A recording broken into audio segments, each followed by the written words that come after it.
तमाम परिस्थितियों के बीच में आज का एग्जिट पोल में कई एग्जिट पोल में भारतीय जनता पार्टी की सरकार बनती दिखेगी।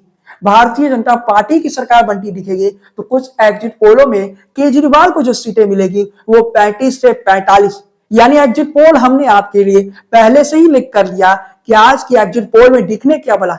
और एक बात और जान लीजिए, आज की एग्जिट पोल में एक या दो एग्जिट पोल को छोड़ दे तो किसी भी एग्जिट पोल में केजरीवाल को 50 सीटें नहीं दिखाई जाएगी।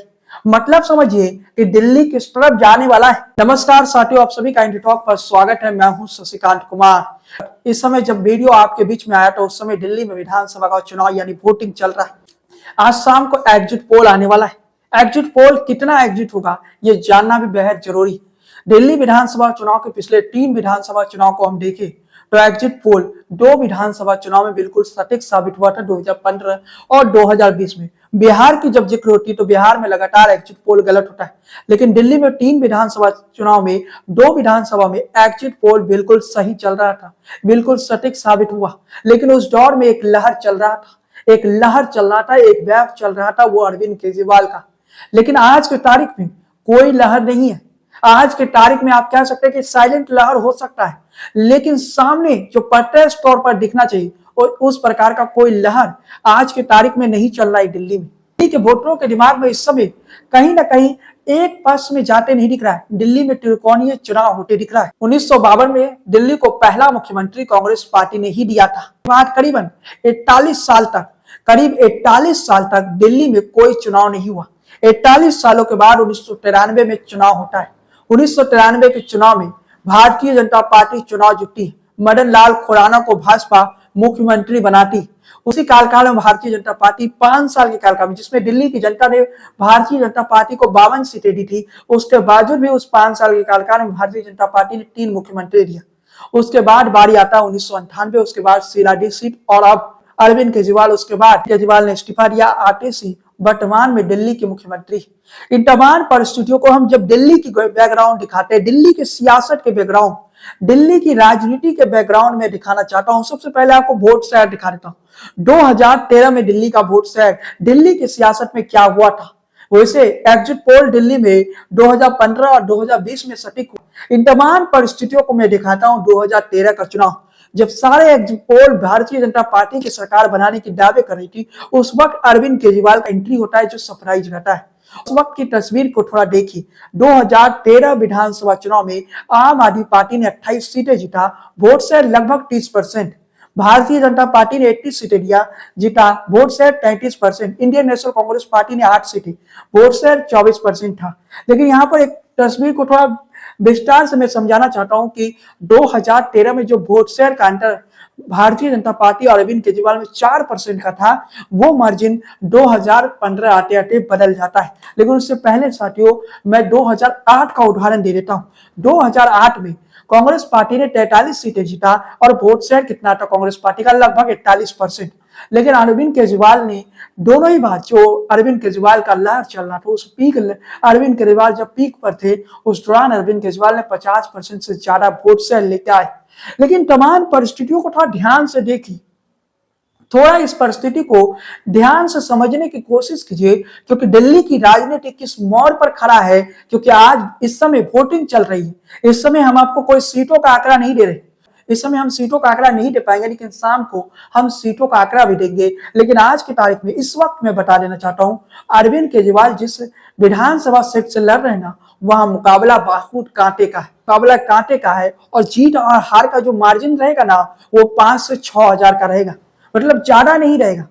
अरविंद केजरीवाल का सीट नई दिल्ली के बारे में हम बता रहे हैं, वहां पर हार जीत का मार्जिन 5 से 6 हजार का रहेगा, ज्यादा बड़ा नहीं रहेगा। इसके अलावा 2015 में हम जाए, लेकिन 2015 में जाने से पहले सियासत की एक नई परिस्थितियों को मैं बताना चाहता हूं। 2015 आते आते दिल्ली की राजनीति बहुत कुछ बदल चुका था, दिल्ली की सियासी हवाएं बदल चुकी थी। अरविंद केजरीवाल ने जो 49 दिनों की सरकार चलाई, उस 49 दिनों की सरकार में अरविंद केजरीवाल ने जो वादे पूरे किए, उसका फायदा अरविंद केजरीवाल को विधानसभा चुनाव में मिला। लेकिन लोकसभा चुनाव में आम आदमी पार्टी ने काफी ज्यादा सीटों पर चुनाव लड़ा, करीब 400 सीटों पर, जिसमें आप ये कह सकते हैं कि 99% सीटों पर आम आदमी पार्टी का आप कह सकते हैं कि जमानत जब्त हो गया। ऐसी परिस्थिति लोकसभा चुनाव के दौरान थी। लेकिन जब 2015 का विधानसभा का चुनाव आता है तो तस्वीरें बदल जाती। 2015 के विधानसभा चुनाव की तस्वीरें क्या होती है तो आप देखिए। 2015 के विधानसभा चुनाव में आम आदमी पार्टी ने 67 सीटें जीती। भारतीय जनता पार्टी 3 सीटों पर रहती है। वोट शेयर को यहाँ देख लीजिए। कांग्रेस पार्टी का जो वोटर था, कांग्रेस का जो वोट बैंक था, वो वोट बैंक सीधे तौर पर आम आदमी पार्टी के साथ शिफ्ट हो जाता है। यहाँ भाजपा के वोटर ज्यादा नहीं बदले, भाजपा के वोटर्स लगभग बनी रही। लेकिन यहाँ पर होती यह है कि भारतीय जनता पार्टी के वोटर तो बने रहे, लेकिन यहाँ पर कांग्रेस के वोटर जो है वो सीधे तौर पर आम आदमी पार्टी में शिफ्ट हो जाती है। तस्वीर बदल जाता है। आम आदमी पार्टी एक बड़ी जीत हासिल करती है 67 सीटों पर। इसके अलावा अदर्स को 3-4% लगभग वोट शेयर मिला। क्या 2020 में भी भारतीय जनता पार्टी अपने वोट बैंक को बरकरार रखती है? यहाँ पर क्या परिस्थिति होती है? तो 2020 आते आते भारतीय जनता पार्टी अपने वोट शेयर से 6% और बढ़ा लेती। भाजपा का वोट शेयर 38% हो जाता है। लेकिन यहाँ पर आम आदमी पार्टी का 1% वोट शेयर घटता है।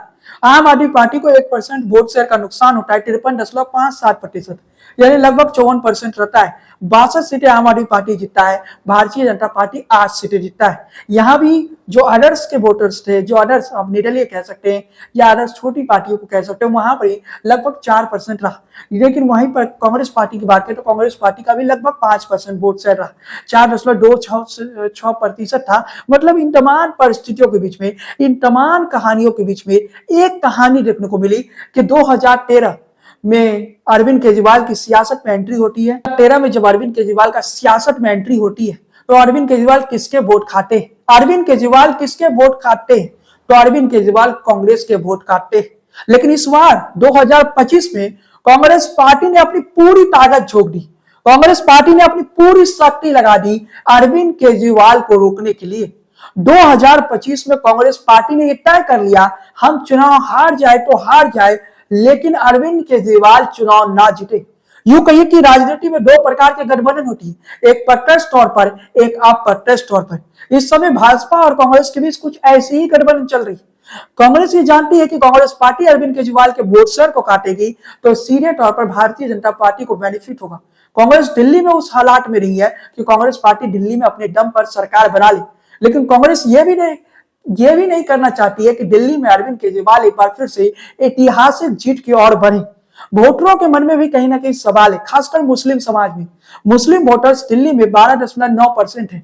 12.9% मुस्लिम वोटर्स है। मुस्लिम वोटरों का रुख क्या है? इस समय की तस्वीर मैं बताना चाहता हूं कि कल की रात यानी 4 तारीख की रात में, यानी वोटिंग से कुछ घंटे पहले काफी जगहों पर पैसे बांटे गए। काफी जगहों पर आप कह सकते हैं कि पैसे बांटे गए वोट को खरीदने के लिए। झुग्गी बस्तियों में पैसे बांटे गए। इसमें भाजपा भी शामिल थी, आम आदमी पार्टी भी शामिल थी। बाकायदा कई जगहों पर आम आदमी पार्टी पर एक्शन भी हुआ, दिल्ली पुलिस ने एक्शन भी ली। लेकिन तमाम तस्वीर में जब पैसे बांटने की बात आती है, इन तमाम तस्वीरों को समझने की कोशिश कीजिए। रात भर जिस प्रकार से सभी राजनीतिक दल, सभी उम्मीदवार लगे रहे कहीं ना कहीं एक एक वोट के जुगाड़ करने में, उन तमाम परिस्थितियों के बीच में अरविंद केजरीवाल का क्या हालात है? अरविंद केजरीवाल जिस सीट से लड़ रहे हैं, हम कोई सर्वे नहीं दे सकते क्योंकि इस समय वोटिंग चल रहा है। लेकिन अरविंद केजरीवाल की सीट नई दिल्ली फंसी हुई है। इसके अलावा आरटीसी की भी सीट जो है, वहां पर भी आरटीसी के लिए आसान रास्ता नहीं है। आरटीसी थोड़ी ज्यादा जीत के जरिए ला सकती है। आरटीसी का जो जीत का मार्जिन होगा वो करीबन 10,000 वोट होगा। यानी आरटीसी की जीत की मार्जिन करीबन 10,000 वोट हो सकता है या 8,000 वोट हो सकता है। लेकिन अरविंद केजरीवाल का जो जीत या हार का मार्जिन होगा वो 5,000 से 6,000 के बीच में होगा। इन तमाम परिस्थितियों के बीच में, इन तमाम तस्वीरों के बीच में 2025 के विधानसभा चुनाव को इस नजरिए से देख लीजिए कि हार जीत का जो मार्जिन पहले के दौर में दिल्ली में 25,000, 20,000, 25,000 वोटों का आम आदमी पार्टी और भारतीय जनता पार्टी के बीच रहती थी, इस बार सब कुछ बदल चुका है। इस बार 37 सीट ऐसी है जहां पर कांटे के टक्कर है। हो सकता है यह आंकड़ा 40 या 41 सीटों तक पहुंच जाए, जहां हार या जीत का जो मार्जिन होगा वो 5 से 10,000 वोटों का होगा। थोड़ा समझने की कोशिश कीजिए, हार और जीत का मार्जिन अगर 5,000, 10,000 वोटों का रहता है, में आप समझ सकते हैं कि चुनाव कभी इस तरफ भी जा सकता है, चुनाव उस तरफ भी जा सकता है। इसमें जो फर्जी वोटर ऐड हुए, जो कि अरविंद केजरीवाल का आरोप था, फर्जी वोटर जो ऐड हो गया, अरविंद केजरीवाल का आरोप है कि जो कई सारे बीजेपी ने फर्जी वोटरों को ऐड करवा रही है अरविंद केजरीवाल के खुद के विधानसभा सीट में। कई अरविंद केजरीवाल के कौन वोटरों की आप कह सकते हैं कि मतदाता सूची में नाम नहीं, इस पर भी बवाल हो रहा है कि मतदाता सूची में कई लोगों का नाम ही गायब कर दिया गया। इन तमाम परिस्थितियों के बीच में अब जो तस्वीर मुझे देखने को मिल रही है, जो तस्वीर स्पष्ट तौर पर बता रही है कि दिल्ली की राजनीतिक लड़ाई इतना आसान नहीं, दिल्ली की राजनीतिक लड़ाई उतना आसान नहीं जितना हम लोग सोच रहे थे। दिल्ली का चुनाव उतना आसान नहीं है। दिल्ली में इस समय जातिगत समीकरण को देखें तो इस समय दिल्ली की जो राजनीतिक परिस्थिति दिख रही है, जाट, गुर्जर और पूर्वांचली वोटरों का झुकाव है। बिहार, उत्तर प्रदेश से जो आए हुए वोटर्स हैं, इन वोटरों के मन में कहीं ना कहीं यह है कि भारतीय जनता पार्टी के साथ जाना चाहते हैं। और बिहार, उत्तर प्रदेश के वोटरों को अरविंद केजरीवाल फर्जी वोटर भी कह दिए थे। ऐसा अरविंद केजरीवाल ने टिप्पणी किया था, ऐसा टिप्पणी अरविंद केजरीवाल ने किया था, लेकिन बाद में अरविंद केजरीवाल इन बातों से इनकार किए। लेकिन तमाम परिस्थितियों के बीच में जो हम क्लियर देख रहे हैं इस समय दिल्ली की राजनीति को, दिल्ली का ये चुनाव उस प्रकार का चुनाव नहीं है जो पहले हुआ करता था। दिल्ली में इस बार अरविंद केजरीवाल वैसा जीत हासिल नहीं कर पाएंगे जो पहले अरविंद केजरीवाल हासिल कर लेते थे। अभी भी अरविंद केजरीवाल दिल्ली में नंबर 1 पार्टी बन सकते हैं। अरविंद केजरीवाल की सीटें की संख्या 35 से 45 सीटों तक आ सकती है। आज के इस वीडियो में जो मुख्य बात मैं बताना चाह रहा हूं वो बात यह है कि जीत या हार का जो मार्जिन रहेगा वो ज्यादा बड़ा नहीं रहेगा। ज्यादा बड़ा नहीं रहेगा मतलब समझ लीजिए खेला तो यही हो गया, क्योंकि हार जीत का मार्जिन छोटा रहेगा। तो खेल तो और भी प्रकार के भारतीय जनता पार्टी खेलती है और भाजपा की खेल खेलती है। भाजपा कई सीटों पर हो सकता है कि आप कह सकते हैं कि दिल्ली पुलिस तो भाजपा के हाथ में, भारतीय जनता पार्टी के हाथ में दिल्ली के अधिकारी है। मतलब भारतीय जनता पार्टी दूसरे तरीके से भी चुनाव जीतने की कोशिश करेगी। लोकसभा चुनाव में जिस डीएम पावर की बात की जाए कि डीएम के जरिए भी भारतीय जनता पार्टी इस्तेमाल कर सकती है। इन तमाम परिस्थितियों के लिए आम आदमी पार्टी के लिए ये लड़ाई आसान नहीं है। कहानी कुछ ऐसा भी हो सकता है कि आज आम आदमी पार्टी जब सर्वे आएगी, हम सर्वे पर भी बात कर लेते, विभिन्न सर्वे एजेंसियों के सर्वे भी आएगी, आम आदमी पार्टी कई सर्वे एजेंसियों के सर्वे में शायद हारती हुई नजर आएगी। आम आदमी पार्टी की सीटें कम होगी क्योंकि सर्वे किस प्रकार से टाइप किए जाते हैं ये भी आपको पता है। लोकसभा चुनाव का उदाहरण आप देख चुके हैं, क्योंकि गोदी मीडिया भी एक नेगेटिव को सेट करने की कोशिश करेगी। गोदी मीडिया ने इससे पहले कोई नेगेटिव सेट नहीं किया, कोई ओपिनियन पोल नहीं आया, क्योंकि लास्ट के कुछ चुनाव में जिस प्रकार से सर्वे गलत हुई तो उसके बाद कहीं ना कहीं लोगों पर, चैनलों के सर्वे पर विश्वसनीयता अब नहीं बची है। लेकिन तमाम परिस्थितियों के बीच में जो तस्वीरें में देखने को मिल रहा है, जो तस्वीर देखने को मिल रहा है, एक तरफ विपक्ष यानी कांग्रेस और भाजपा दोनों साथ आ गई है। दोनों का आप कह सकते हैं अप्रत्यक्ष तौर पर गठबंधन हो चुका है। दोनों ही पार्टी कह रही है कि अरविंद केजरीवाल जा रहे हैं। अरविंद केजरीवाल दावा कर रहे हैं कि वो 55 सीटें जीतने जा रहे हैं। अब जरा सोचिए, कोई पार्टी पिछली बार 62 सीटें जीता है, वो अपनी सीटें कम कर रहा है। मतलब अरविंद केजरीवाल को भी ये पता है। आम आदमी पार्टी का अंदरूनी सर्वे पर बात करें तो जो आम आदमी पार्टी का अंदरूनी सर्वे था उस सर्वे में 35 से 45 से 46 सीटें बताया जाता। तो क्या अरविंद केजरीवाल को यह लग चुका है कि सीटों की संख्या घट जाएगा? ये साफ तौर पर दिख रही है। लेकिन तमाम परिस्थितियों के बीच में आज एग्जिट पोल की तस्वीर क्या होगी? एग्जिट पोल क्या एग्जिट होगा? क्या एग्जिट पोल क्या रियल पोल साबित होगा? एग्जिट पोल में जो नतीजे आएंगे क्या वो वाकई एग्जिट रहेगा, वो रियल रहेगा? सबसे बड़ा सवाल तो ये। इन तमाम परिस्थितियों के बीच में 2025 का विधानसभा का चुनाव, दिल्ली विधानसभा चुनाव, कई सीटों पर कांटे की टक्कर तो होगी, लेकिन इस चुनाव में कुछ सीटें ऐसी है जहां आम आदमी पार्टी बेहद आसान तरीके से जीत जाएगी, तो कुछ सीटें ऐसे भी हैं जहां पर भारतीय जनता पार्टी भी आसानी से जीत जाएगी। और इसके अलावा बताते चले कि कांग्रेस पार्टी करीबन 15 सीटें ऐसी है जहां पर आम आदमी पार्टी का खेल बिगाड़ सकती, वही काम कर सकती है जो आम आदमी पार्टी ने कांग्रेस के लिए गुजरात में किया। यूं कही कि गुजरात का बदला दिल्ली में होगा, दिल्ली में गुजरात का बदला कांग्रेस पार्टी लेगी। कांग्रेस पार्टी को यह पता है केजरीवाल का रहने का हमें नुकसान ही हो रहा है। कांग्रेस पार्टी जहां जहां चुनाव लड़ती थी, पंजाब में कांग्रेस पार्टी से केजरीवाल ने सरकार छीना। ऐसा कोई राज्य नहीं है जहां भारतीय जनता पार्टी की सरकार हो और आम आदमी पार्टी को जनता ने चुन लिया। जहां कांग्रेस की सरकार है वहीं पर आम आदमी पार्टी आ रही है। इसलिए कांग्रेस पार्टी चाह रही है कि केजरीवाल नामक इस व्यक्ति की राजनीति को दिल्ली से ही समाप्त कर दिया जाए, क्योंकि केजरीवाल की राजनीति दिल्ली से ही शुरू हुई थी। और इस बात में कोई इनकार नहीं कर सकता कि अगर दिल्ली केजरीवाल हारते हैं तो केजरीवाल जो फ्यूचर में पीएम बनने के सपने दिख रहे थे वो पीएम नहीं बन पाएंगे। केजरीवाल को यह भी पता है कि ये चुनाव अगर अरविंद केजरीवाल जीत भी जाते हैं तो अरविंद केजरीवाल दिल्ली के मुख्यमंत्री नहीं बन पाएंगे। इसके पीछे अरविंद केजरीवाल पर कई सारे करप्शन के चार्जेस लगे हुए और अरविंद केजरीवाल दिल्ली के सीएम तो नहीं बन पाएंगे, लेकिन अरविंद केजरीवाल रिमोट कंट्रोल के जरिए कहीं ना कहीं दिल्ली वाले उस सरकार को चलाना चाहते हैं। लेकिन तमाम परिस्थितियों में 2008 का हमने वोट शेयर को बता दिया, 2013 आते आते कांग्रेस के पास बचा कितना, 41% 2008 में था, 2013 आते आते कांग्रेस पार्टी के पास 24% बचा, 2020 आते आते ये वोट शेयर घटकर कितने परसेंट पर आ गया, ये वोट शेयर घटकर 4.5% पर आ गया।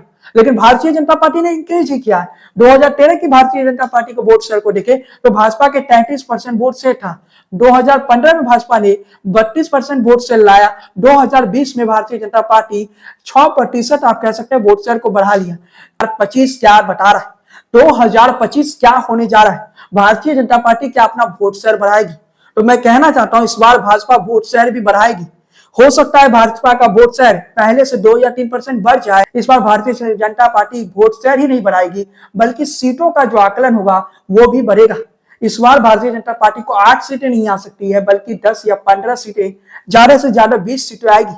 अगर 20 पार पहुंची भारतीय जनता पार्टी तो समझ लीजिए दिल्ली में भाजपा की सरकार बनने जा रही है। दिल्ली में भारतीय जनता पार्टी की सरकार बनने का मतलब समझिए 26 सालों से दिल्ली में भारतीय जनता पार्टी की सरकार नहीं। इन तमाम परिस्थितियों के बीच में इस समय वोटिंग चल रही है, इस समय लाइव वोटिंग चल रही है और इस समय दिल्ली में 5 फरवरी को इस समय लाइव वोटिंग चल रही है। इन तमाम परिस्थितियों के बीच में दिल्ली किस तरफ जा रहा है, दिल्ली की जनता किस तरफ जा रही है। दिल्ली में अब तक का जो नतीजा सामने आया, 2013 को देखे, 2015 को देखे, 2020 को देखे, 2013 सरप्राइज एंट्री होती है अरविंद केजरीवाल का। सरप्राइज एंट्री इसलिए कह रहा हूं क्योंकि उस वक्त कोई एग्जिट पोल अरविंद केजरीवाल को 20 सीटें भी नहीं दे रहा था, लेकिन 2015 में दिया गया। 2020 आते आते अरविंद केजरीवाल को एक तरफा अरविंद केजरीवाल ने 2015 में जीता, 2020 में जीता। वन साइडर थी, एक तरह से आप कह सकते हैं अरविंद केजरीवाल का वेव चल रहा था, अरविंद केजरीवाल का लहर चल रहा था। लेकिन ये लहर अरविंद केजरीवाल 2025 में बरकरार नहीं रख पाए। आम आदमी पार्टी के नेता दिल्ली के गलियों में जा रहे थे, दिल्ली के झुग्गी बस्तियों में जा रहे थे और कह रहे थे एक मौका आम आदमी पार्टी को दे दे, इस बार आपके सारे काम होंगे। अरविंद केजरीवाल की राजनीति को इस नजरिए से समझिए कि अरविंद केजरीवाल ने उस प्रकार की राजनीति नहीं की कि अरविंद केजरीवाल का कोई विचारधारा हो। अरविंद केजरीवाल का कोई विचारधारा नहीं, कभी वो राइट में आ जाते हैं, कभी वो लेफ्ट में आ जाते हैं, लेकिन अरविंद केजरीवाल के विचारधारा से और अरविंद केजरीवाल के साथ जो लोग जुड़े भी हैं वो अरविंद केजरीवाल के विचारधारा के साथ नहीं जुड़े। अरविंद केजरीवाल फ्री की योजनाओं के दम पर है और उस फ्री की योजना पर अरविंद केजरीवाल ज्यादा लंबा नहीं जी सकते। उदाहरण के तौर पर हम अभी की बता देना चाहते हैं, इस वक्त की बता देना चाहते हैं, इस वक्त तमाम पार्टियां, तमाम राजनीतिक दल फ्री की योजनाओं की बात कर रहे हैं। जरा देखिए भारतीय जनता पार्टी की घोषणाएं, भारतीय जनता पार्टी ने क्या क्या घोषणाएं की है। भारतीय जनता पार्टी की घोषणाएं देखिए, भारतीय जनता पार्टी के वादे देखिए, महिलाओं को 2500 रुपए, 200 यूनिट फ्री बिजली, केजी से पीजी तक शिक्षा मुफ्त, 10 लाख तक की इलाज, घरेलू कामगारों और ऑटो टैक्सी वालों के लिए बीमा। ये भारतीय जनता पार्टी के वादे हैं दिल्ली में। कांग्रेस पार्टी के जो वादे में दिखा देता, कांग्रेस पार्टी ने भी महिलाओं को 2500 रुपए, 300 यूनिट फ्री बिजली, यानी अरविंद केजरीवाल अब तक 200 यूनिट दे रहे थे, कांग्रेस कह रही है हम 300 यूनिट देंगे। कांग्रेस पार्टी ने 25 लाख तक के फ्री योजना की बात की। कांग्रेस ने बेरोजगारों को 8,500 रुपए देने की बात की है। कांग्रेस ने 500 रुपए में गैस देने की बात की, फ्री राशन किट देने की बात की। आम आदमी पार्टी उतने समय से जो फ्री की योजनाओं पर राजनीति कर रहे थे, आम आदमी पार्टी जो एक लाभार्थी वर्ग बनाए, जो बेनिफिट पा रही थी, उस बेनिफिट वर्ग को कहीं ना कहीं तोड़ने के लिए कांग्रेस और भाजपा दोनों ने चालें चली। इस समय मतदान चल रहा है इसलिए मैं ज्यादा खुलकर नहीं कहना चाहता हूं, लेकिन कल्पना कीजिए कि 8 फरवरी को नतीजे आते हैं, उस नतीजे में ये जो बेनिफिट वर्ग है, जो आप कह सकते हैं लाभार्थी वर्ग है, जो गरीब वर्ग है, इस वर्ग का वोट बैंक बट गया, भाजपा की तरफ चला गया। फिर तस्वीर क्या हो गई, फिर तस्वीर क्या होगी, फिर तस्वीर क्या होगी वो बताने की जरूरत नहीं है। भाजपा के साथ अभी तक 2014 से अब तक ये समस्या थी कि भारतीय जनता पार्टी के साथ 2014 के लोकसभा चुनाव में 56% का एवरेज वोट शेयर बना रहा। 2019 में भी भारतीय जनता पार्टी ने दिल्ली के सारी सीटों को जीत लिया, 24 में भी जीत लिया, लेकिन भारतीय जनता पार्टी अपने वोट बैंक को विधानसभा में कहीं ना कहीं बैकअप नहीं कर पाती है। विधानसभा चुनाव में उस वोट बैंक को भारतीय जनता पार्टी बैक नहीं कर पाती, अपने साथ जोड़ के नहीं रख सकती है विधानसभा चुनाव तक। लेकिन तमाम परिस्थितियों के बीच में 2025 में दिल्ली विधानसभा का परिणाम क्या होगा वो तो आज शाम तक पता चल जाएगा जब एग्जिट पोल आएगा। लेकिन ये भी बता देना चाहते हैं कि एग्जिट पोल दिल्ली में दो मौके आए हैं, 2015 और 20 में सही हुए, 2013 में गलत हुए। यानी जब दिल्ली में बदलाव का लहर था तो एग्जिट पोल ने भी उस लहर को नहीं समझ सका था। अब एक बार फिर से एग्जिट पोल आने वाला और फिर से जब एग्जिट पोल आएगा तो फिर तस्वीर क्या होने जा रही है वो देखना भी बहुत जरूरी है। लेकिन इन तमाम परिस्थितियों के बीच में आज का एग्जिट पोल में, कई एग्जिट पोल में भारतीय जनता पार्टी की सरकार बनती दिखेगी। भारतीय जनता पार्टी की सरकार बनती दिखेगी तो कुछ एग्जिट पोलों में केजरीवाल को जो सीटें मिलेगी वो 35 से 45। यानी एग्जिट पोल हमने आपके लिए पहले से ही लिख कर लिया कि आज की एग्जिट पोल में दिखने क्या वाला। और एक बात और जान लीजिए, आज की एग्जिट पोल में एक या दो एग्जिट पोल को छोड़ दे तो किसी भी एग्जिट पोल में केजरीवाल को 50 सीटें नहीं दिखाई जाएगी। मतलब समझिए कि दिल्ली किस तरफ जाने वाला है, दिल्ली की जो सियासी हवाएं है वो किस मोड़ पर पहुंचने जा रही है, दिल्ली किस नजरिए से बदलने जा रही है। और दिल्ली की राजनीति आज के बाद शायद बदलती हुई नजर आएगी। जब 8 तारीख को वोटों की गिनती होगी तब दिल्ली शायद और बदला हुआ नजर आएगा। लेकिन दिल्ली का चुनाव इस नजरिए से महत्वपूर्ण है कि इसी साल के अंत में बिहार में विधानसभा का चुनाव है। इसी साल के अंत में बिहार वो राज्य जहां पर आप कह सकते हैं हर दूसरा व्यक्ति सियासत करने जाता है। उस बिहार में जहां आज तक टीवी चैनलों का एग्जिट पोल सही नहीं हो पाया, उसी बिहार में कहीं ना कहीं विधानसभा का चुनाव। दिल्ली का असर बिहार पर कितना पड़ेगा? बिहार के काफी सारे लोग दिल्ली में रहते हैं जो मजदूरी करते हैं, जिन्हें पूर्वांचली वोटर वही कहते हैं, जिसे केजरीवाल ने कह दिया था कि ये फेक वोटर है, फर्जी वोटर है। लेकिन तमाम परिस्थितियों के बीच में अगर मान लेते हैं भाजपा जीत जाती, इस समय बोलना नहीं चाहिए क्योंकि वोटिंग चल रही, मान लेते हैं भाजपा जीत जाती, उसके बाद की तस्वीर सोचिए कि दिल्ली में भाजपा 6 महीने में कुछ भी काम कर देती और नीतीश कुमार फिर से पलटी मार लेते, तो फिर राजनीति किस तरफ जाएगी, फिर सियासत किस तरफ जाएगी? क्या बिहार में भी भारतीय जनता पार्टी अकेले दम पर सरकार बना लेगी? अगर भाजपा दिल्ली जीत जाती है तो भारतीय जनता पार्टी नीतीश कुमार को सीधे कह देगी हमें आपकी जरूरत नहीं है, हम अपने दम पर सरकार बना लेंगे। जनता दल यूनाइटेड को जो तोड़ने का काम इस समय रुक गया था वो रुकेगा नहीं, बल्कि उसी स्पीड से होगा। इन तमाम परिस्थितियों को समझिए और इस वक्त की राजनीति के नजरिए को समझिए, क्योंकि इस बार दिल्ली का चुनाव करीबन 40 सीटें ऐसी है, मैं तो 37 सीटें बता रहा हूं, लेकिन करीबन 40 सीटें ऐसी है, 70 में से 40 सीटें ऐसी है जहां कांटे की टक्कर है, जहां हार या जीत का मार्जिन काफी कम वोटों का रहेगा। मतलब हार या जीत का जो अंतर रहेगा वो काफी कम वोटों का रहेगा। इन तमाम परिस्थितियों के बीच में, इन तमाम परिस्थितियों के बीच दिल्ली किस तरफ जाएगा, दिल्ली किधर जाएगा, ये देखना बेहद जरूरी है। तमाम परिस्थितियों में हम आज के इस वीडियो को समाप्त करते हैं साथियों। दिल्ली की सियासत और दिल्ली की हवाएं देश की राजनीति भविष्य को तय करने जा रही है। अरविंद केजरीवाल जीते तो पीएम मेटेलियन होंगे, अरविंद केजरीवाल हारे तो दिल्ली कहीं ना कहीं अपनी हवाएं किसी और जाति दिखेगी। नरेंद्र मोदी जिन्हें लोकसभा चुनाव में झटके लगे, उन झटकों से नरेंद्र मोदी उभर जाएंगे। लेकिन तमाम परिस्थितियों में एक बात और बता देना चाहता हूं वीडियो के अंत करने से पहले साथियों, वो बात महत्वपूर्ण हो जाती है कि दिल्ली में इस समय 2 वोटर है। एक वो वोटर है जो अरविंद केजरीवाल को लाना चाह रहे हैं, दूसरा वो वोटर है जो अरविंद केजरीवाल को हटाना चाह रहे हैं। अब लाने और हटाने में बस इस नजरिए से दिल्ली विधानसभा चुनाव को समझ लीजिए, जब किसी नेता को लाना या हटाने पर वोटिंग होगा तो ज्यादा संभावनाएं उस नेता के आने का होता है, यानी अरविंद केजरीवाल के आने की संभावनाएं ज्यादा दिल्ली में लग रही है। लेकिन तमाम परिस्थितियों के बीच में दिल्ली के मुस्लिम वोटर्स जो कल रात से ही बदली हुई, यानी 4 फरवरी के रात से ही बदली हुई है, वो ये सोचने लगे हैं कि कांग्रेस पार्टी अगर कांग्रेस पार्टी को वोट दे दिया तो वो वोट कहीं ना कहीं भाजपा को जिताने का काम करेगा। उस परिस्थिति में क्या कांग्रेस पार्टी अपने वोट बैंक में कम से कम 5% भी वृद्धि कर पाएगी? कांग्रेस पार्टी अपने वोट बैंक को 4.5 से 10% पर पहुंचा पाएगी। अगर पहुंचा देती है तो अरविंद केजरीवाल का काम तमाम हो जाता है।